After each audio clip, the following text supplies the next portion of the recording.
Okay, hello guys. I've been in traffic for over 3 hours plus, and it's been crazy. I've listened to music. I've apparently done everything you would think of being in traffic. It's crazy, and I've been bored. I've been all by myself, and so I decided to just do a little video of one very important lesson I've learned, and I titled it "The Hope in Feeling." Now, mind you, I never said the hope of failure. I said the hope in feeling. Now, what do I mean by this? In every measure of success, not in every, in most measure of success, in most successes, is a measure, is a scale of feeling. And in most feeling scale is also a measure of success. But a lot of times we focus on how much we have failed, forgetting to understand that there is some little success in most times we fail. For instance, if you were meant to do a job and you did the job and you arrived at a level, maybe you were given you had a result of 40%. 40% simply means out of 100 you scored 40. Okay, now according to the parameters of man that sets 50 as a range, they will say you failed.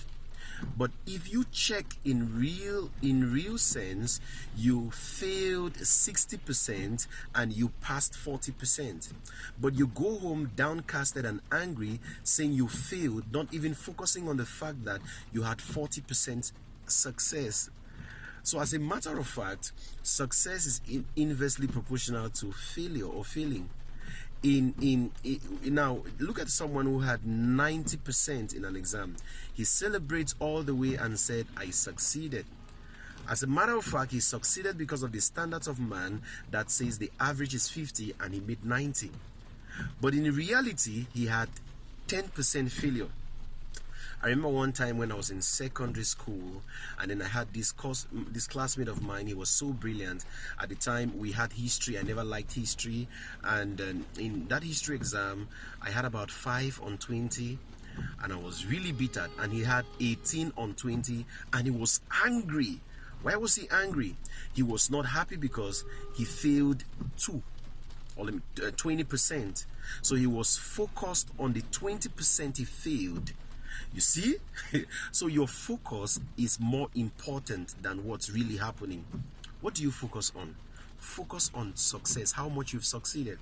As a matter of fact, you will come to understand that there are two things you will notice every time you fail that gives you the hope in failing. Number one is in every time you fail, how much success did you make? Even though you had 10 on 100, 10 on 100 means you had a 10% success rate. Doesn't mean you failed entirely. Number two, you have to understand, number two thing you have to note, in the hope of failing is the essence or the reason for failing. If you understand why you failed, it's already a reason why you should succeed the next time. I don't know if you learned something. See you some other time in traffic.